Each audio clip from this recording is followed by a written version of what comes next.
80 meters tall. That is how high this island used to stand above the Pacific.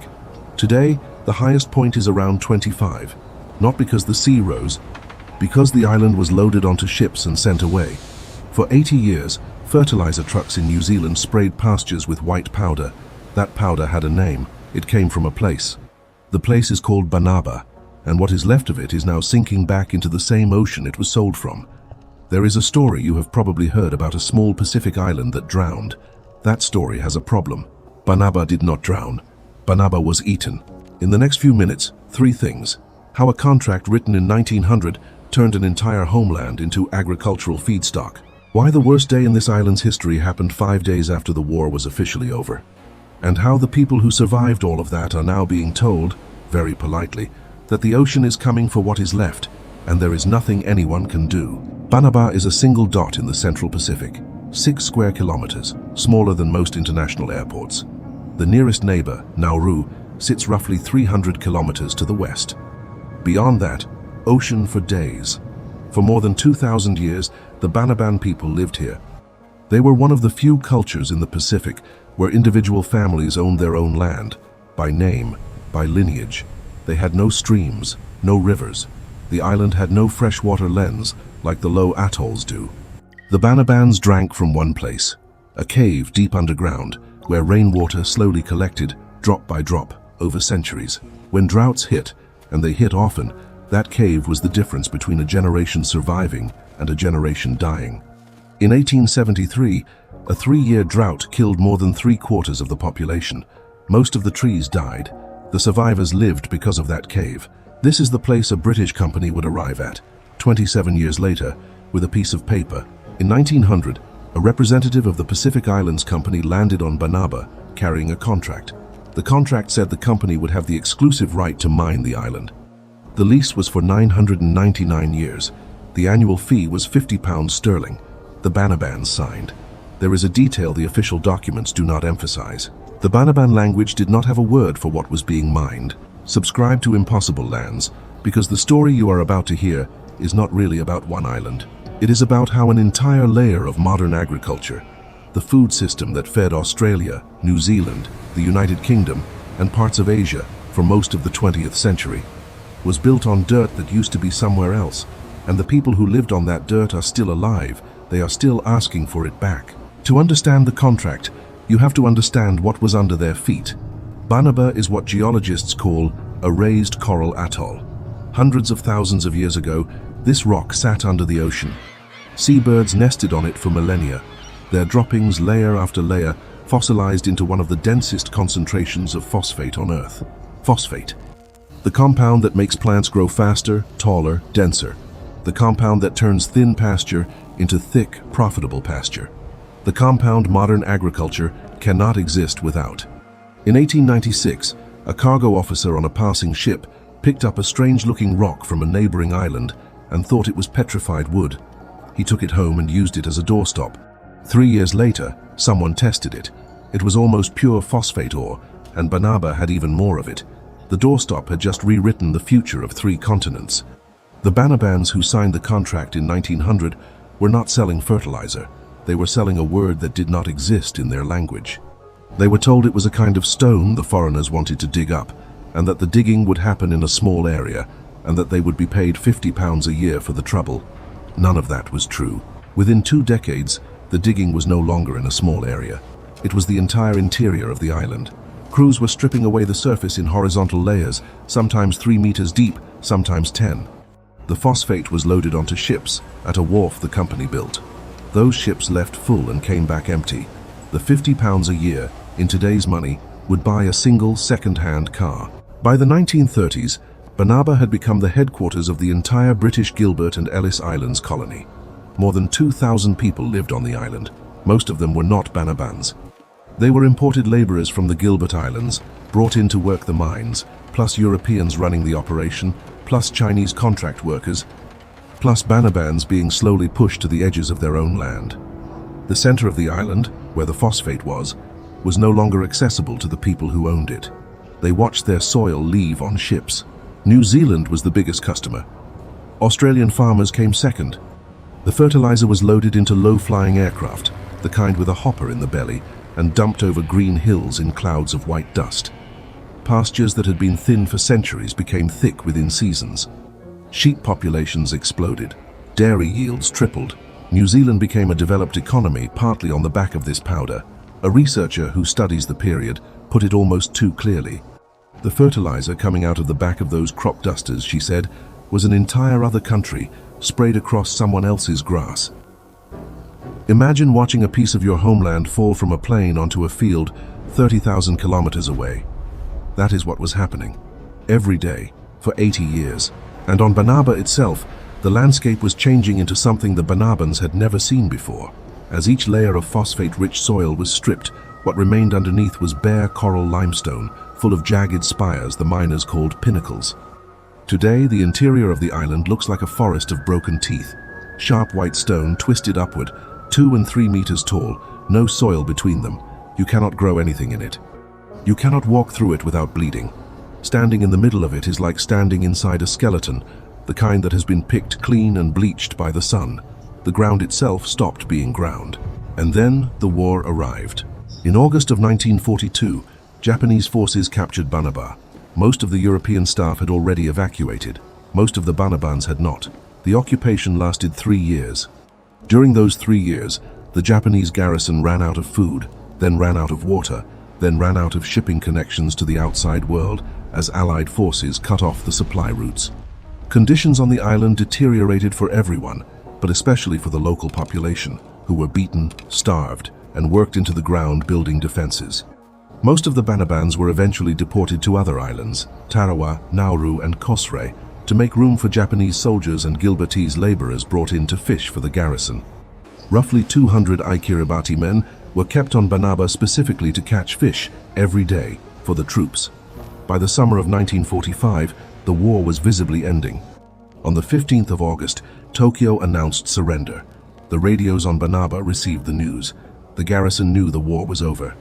5 days later, on the 20th of August, the commander of the local naval garrison ordered the remaining laborers to be marched out in small groups, told to sit in lines facing east, and executed.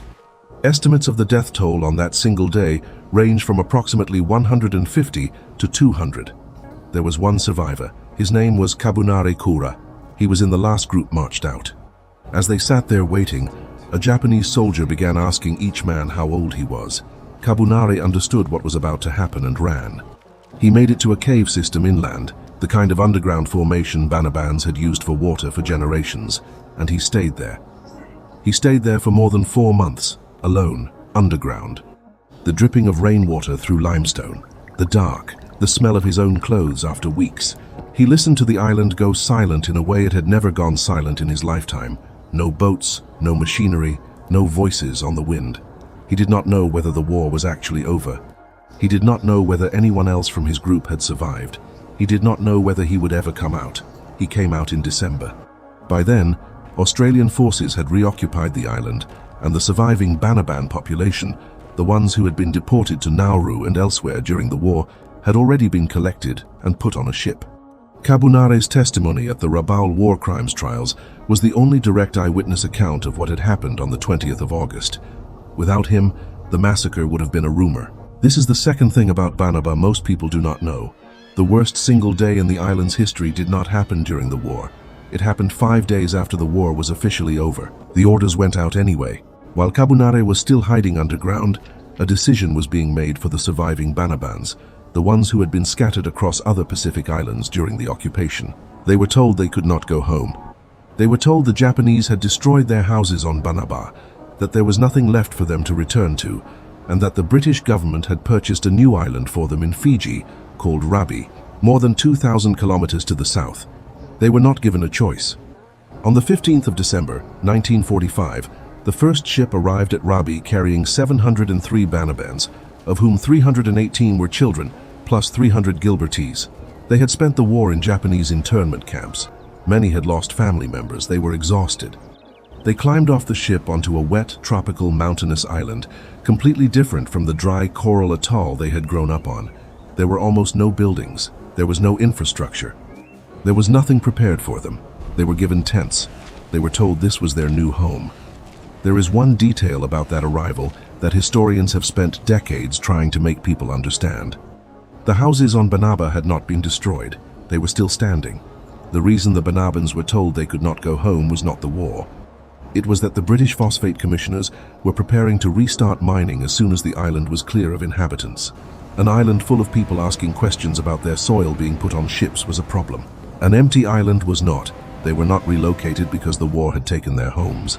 They were relocated because the ships needed to be empty for the next load. Mining resumed almost immediately. It continued on the empty island for another 34 years until 1979, when the deposits were finally exhausted. By then, 90% of Banaba's surface had been removed. The interior was uninhabitable. The British Phosphate Commissioners packed up their crushers, their dryers, their loading equipment, and left it where it stood. You can still see it today. Rusting industrial skeletons in the middle of the Pacific, abandoned where the last shift ended. In the 1970s, the Banabans on Rabi sued the British government. They argued that the Crown had owed a duty to act in their interest when setting royalty rates, and that for decades the rates had been set far below what the phosphate was actually worth.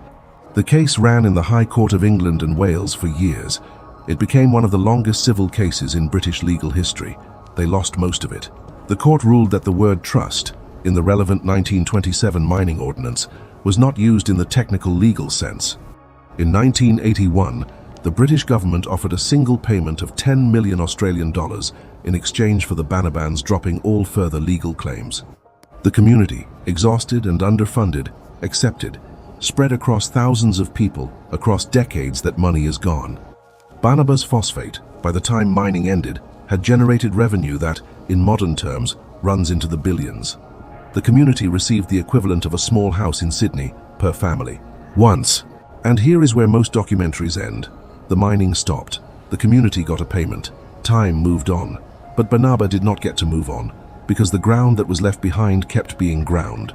Today, approximately 300 people live on Banaba. Most of them are descendants of Banabans who chose to come back from Rabi after mining ended, plus a small number of Kiribati civil servants. They live on the coastal fringe, the only part of the island where soil still exists. The interior is the pinnacle field. It is uninhabitable in the literal sense. There are no working agricultural plots there. There is no water there. The traditional underground cave that sustained the population for millennia is contaminated. The island has no streams. It has no aquifer worth speaking of. Rainwater collection is the only reliable source of drinking water, and Banaba has long stretches of the year, especially May through November, when rain is unpredictable. In 2021, the island went almost a full year without substantial rainfall. The community was reduced to drinking whatever was left in storage tanks. The Kiribati government had installed 2 desalination units on the island that same year. According to reports from the community and human rights documentation, both broke down. There is no regular shipping route to Banaba. There is no airfield. There is no hospital. There is one nurse. Almost every house on the inhabited fringe has a roof made of asbestos sheets installed by the British Phosphate Commissioners decades ago. The asbestos is now decaying.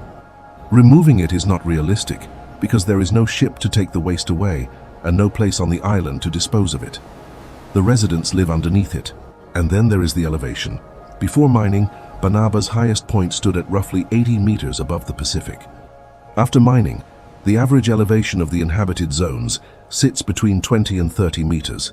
The island was, in a very literal sense, cut shorter.